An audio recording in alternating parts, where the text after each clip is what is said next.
Hola, toleleje, toleleje. Kunin at basahin, kunin at basahin. Ako po si Kuya Sam Pagadua ng inyong kasama sa ating lumalim at mamunga Gospel Reflection. Ngayon ay March 2, 2026. Ang mabuting balita ng Panginoon ayon kay San Lucas, chapter 6, verse 36 to 38. Noong panahong iyon, sinabi ni Jesus sa kanyang mga alagad, "Maging mabaging kayo gaya ng inyong ama. Huwag kayong humatol at hindi kayo hahatulan ng Diyos. Huwag kayong magparusa at hindi kayo parurusahan ng Diyos.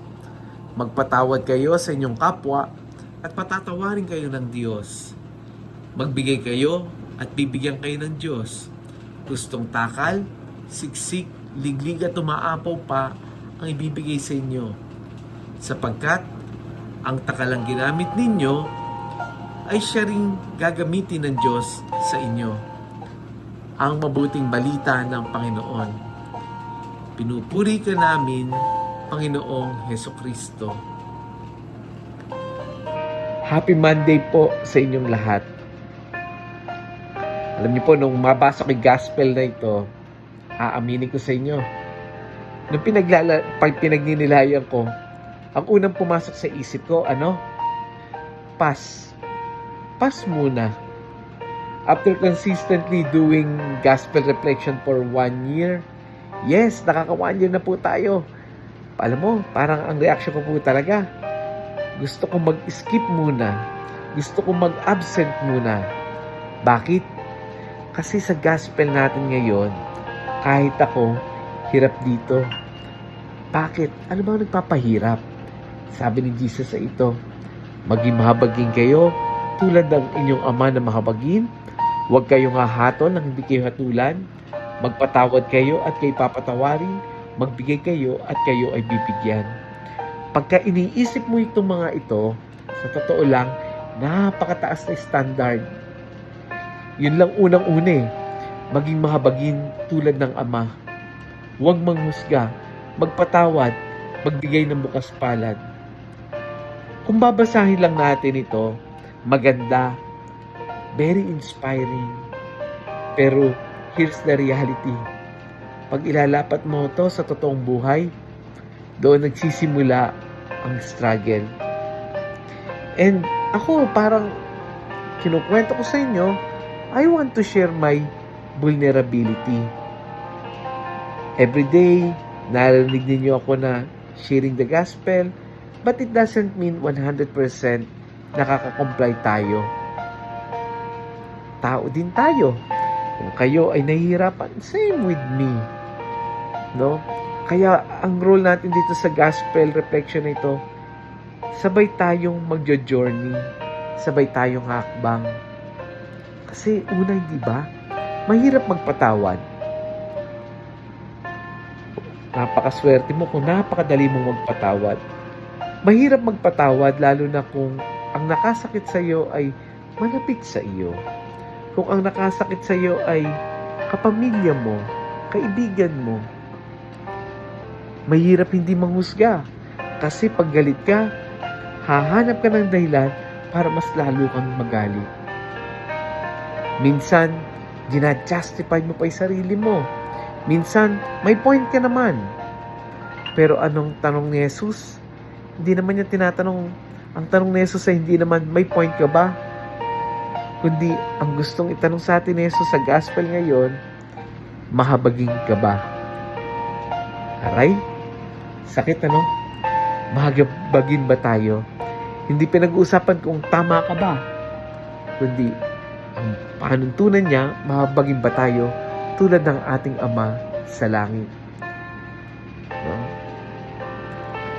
Ang pagiging mahabagin ay hindi ibig sabihin na okay lang yung ginawa sa iyo. Ang pagpatawad ay hindi ibig sabihin dinay-deny natin yung sakit. Ang hindi panghusga ay hindi pagiging naive. Ang sinasabi ni Jesus ay ito, huwag mong hayaan yung galit, yung maging identity mo. Kaya nga sabi pa ni Jesus sa gospel natin ngayon, nire-remind tayo, sa panukat na ginamit natin, yun din ang gagamitin sa atin. Kaya kung puro judgment ang dala natin, judgment din ang babalik sa atin. Kung puro galit ang ibinibigay natin, galit din ang babalik sa atin.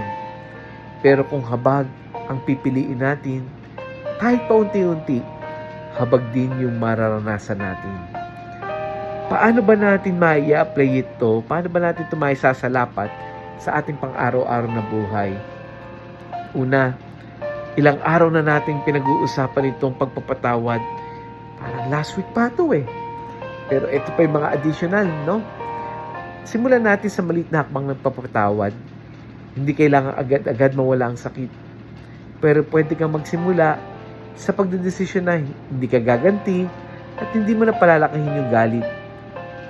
Forgiveness is a process. It's not an instant feeling. Hindi naman pag sinabi mong nagpapatawad na ako, okay ka na kagad eh. It's a process. We acknowledge that. Second, i-check natin yung sarili natin bago tayo manghusga. Kapag galit tayo, madali tayong mag-judge, mag-condemn.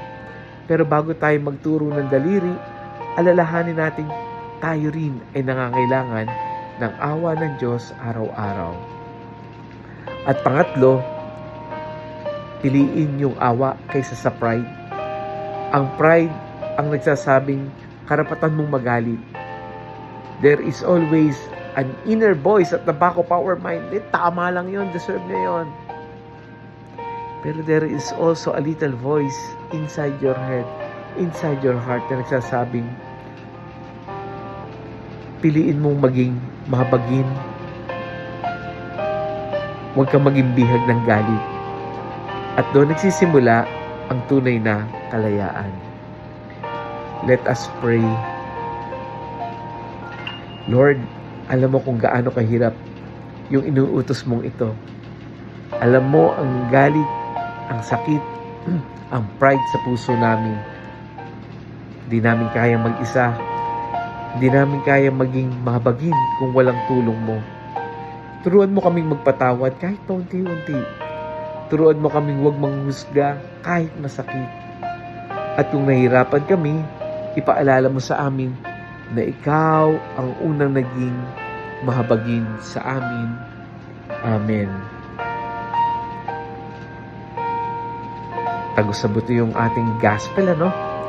Kung may kakilala kang nahihirapang magpatawad, kagaya ko, may dinadalang galit o pakiramdam niya ay hindi niya kaya maging mahabagin, share natin yung audio gospel na ito. Hayaan natin si Lord ang gumawa ng paraan para kalabitin yung tao na yun. Muli, ako po si Kuya Sam Pagaduan, lagi nagpapaalala, halina, tayo ay lumalim at mamunga. Lumalim sa pananampalataya at mamunga na mabubuting gawa. God bless us all.